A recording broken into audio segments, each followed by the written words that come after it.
All right, Chris Popper here in Bangor. I'm joined by Coach Mark Shields down in Bar Harbor, as we are every week during the football season. Coach, how's the week been?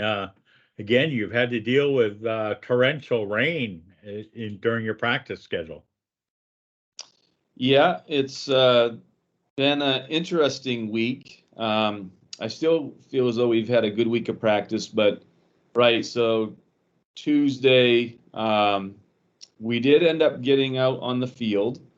It was a little messy out there, and there was a window of time from the first rain to the evening rain, and so we got on the field from 3 to 5, and by 5 it was starting to come down pretty good. But it was nice. We were able to get out there. And then yesterday, we lost power Right. at the school, so we didn't even have school yesterday.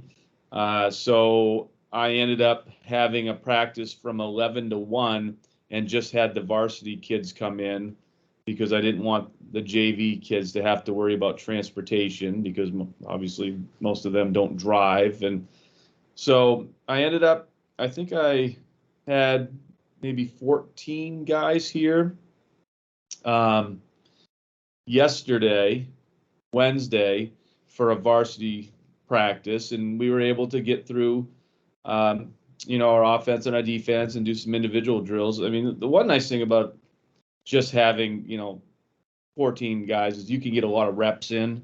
Right. So that was good. And so tonight, because we do have a Saturday game, will be another so-called work day for us, which is good news for us considering the week that we've had with the weather and the cancellation. So tonight will be a typical. We'll go through all our special teams. We'll go through our offensive individual and offensive team, defensive individual, defensive team. And then Friday will be what usually is a Thursday practice will be more of our pregame type stuff.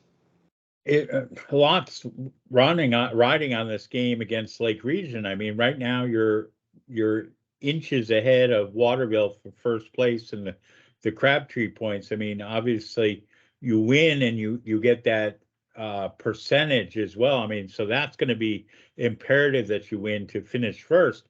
But then it all comes down to strength of schedule, and then you're looking at who's playing who, and do they win? Do they lose? I mean, and if they play each other, I mean, it's all sorts of complications. But I mean, ultimately, it comes down to if you win, you've got a chance of finishing first, and if you lose, you're in all definite, all well, 98% probability you'll finish second. Right. So, like you said, there's a lot of different scenarios out there. Um, Fortunately, smarter people than me figure out the Crabtree And points. and me, right? Yeah. You know, probably not something that you and I should be doing.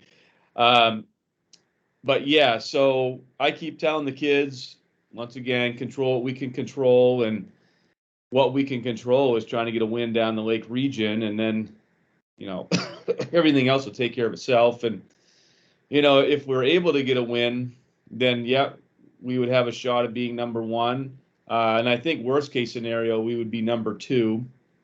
So if we get a win, we would get at least one home playoff game, which would be nice. Uh, Right.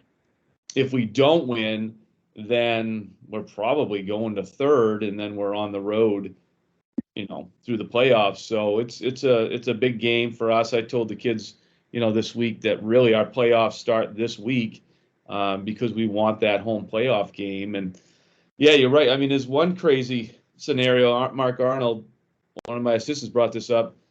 Who knows? It could come down between Mount Ararat and Yarmouth playing because we played Yarmouth, Waterville played Mount Ararat, and if Waterville wins and we win, then we still have the same record, but then it might go to strength of schedule. Right. If Yarmouth wins, that means we had a tougher schedule, but if Mount Ararat wins, that means Waterville had a tougher schedule. So it's all these scenarios. And, I told the kids, don't worry about any of that stuff. We'll just do what we do, and we just have to have a good game Saturday, and then people will tell us who we're going to play the following week. Well, there's obviously it's much better for MDI to be able to play at home. I mean, that goes without saying to force someone to take a couple-hour trip down to the island.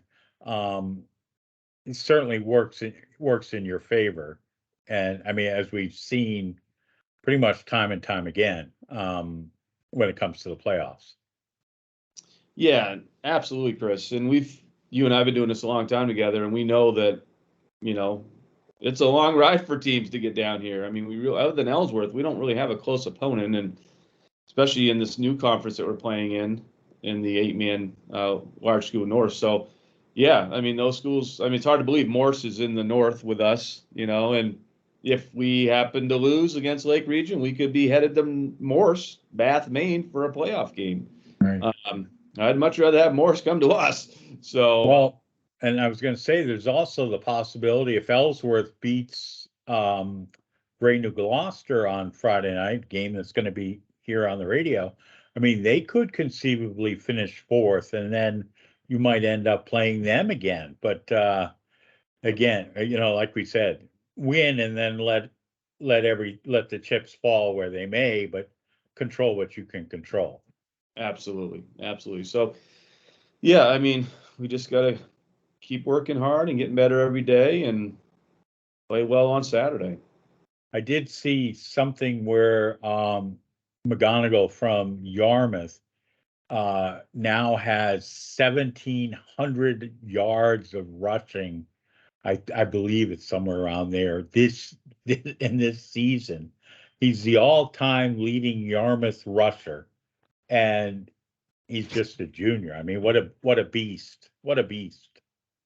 Yeah, he's a tough kid, and he's a hard runner. He's a fast runner, but he definitely, like, going through the line of scrimmage. What we found was we would sometimes, many times, have guys in position to make plays, but he really does have a natural way to feel his way through the hole, and he doesn't allow you to get a good shot on him. I mean, he can't, considering he's their offense. Right. They give the ball to him, whatever, 90%, 95% of the time. Um, so yeah, we'll let the South deal with him in the playoffs. Thank goodness we don't have to. And Maybe play him down in Coney when it comes time for the championship Saturday, if it yeah, ever gets that far. nice. That would be Right. nice. What's injury wise? How is the team as we get ready for Saturday afternoon's game? Yep. So we're getting healthier, which is nice. Cal Hodgson actually was cleared to play. Cal ended up breaking some bones in his hand, and um, basically we were told that he was done for the season. And then he went to the doctors, and the doctor said if he wants to basically wrap that up, Foam it up. yep. So that's what he's going to do. He's going to Put a lobster buoy around it, right? yeah, And just right. Yeah. So he won't be seeing the field this week, but it'll be nice to get him back for the playoffs. Jacob Shields will be back next week for the playoffs. So yeah, we're getting healthier, and hopefully we have everybody for a good playoff run. all right. Well, obviously love to get there and love to be playing that at home and pack Alumni Field and go deep into the playoffs. It's been a while since MDI has been had a nice playoff run. So kind of exciting to see what will happen. And it's funny how the season comes to a quick conclusion. I mean, we were doing this back in mid-August, starting at 6 o'clock in the morning, and now it's basically 9 weeks later, and we're coming to the end of the regular season. Yeah, for sure. It has gone fast, and I mean, I don't always feel that with seasons. Sometimes football is a grind as far as a sport, and more as a player, it's a grind than maybe a coach, but it's a grind for coaches too. And this season has moved right along. I mean, it doesn't seem that long ago. We were down at Spruce Mountain for our first game, and here we Right. are now, Lake Region, week 8 of the regular season. So it has moved quickly, and we hope to finish it off, with a victory and get ready for the playoffs. Oh, the one thing I got to ask you, whatever happened to the Coach Shields victory bell? I mean, it was all those years that, you retired how many years ago? 4 or 5 years ago. Got this fantastic bell, heard it rung once, and then it went into like kind of retirement. And then there were some down years and not a lot of opportunities to ring the bell. But the last couple weeks, and it was like, where's the bell? It's a mystery. It's a mystery. I think it lives in the alumni building out back. But Maybe it's maybe bad news to even bring it out at this yeah, stage of it. maybe it should just stay in there, honestly. But yeah, I don't know. It was tucked away. I know it got broken at one point. Oh dear, it's like the Liberty Bell. It was a crack in it. Yeah, right. So it was busted, and I don't know if it ever got fixed, and it's probably buried underneath some pole vault, pits, and destroyed. It's But gonna take 12 men to move everything to get the bell out. they're like, not worth it. Leave it in there. So yeah, I don't know. I don't know where it is. All right. All right, Coach. Have a great week. We'll see you Saturday. And again, the game's at 1 o'clock on Saturday, way down in Bridgeton, Maine. And have a good rest of the week. All right, thanks, Chris.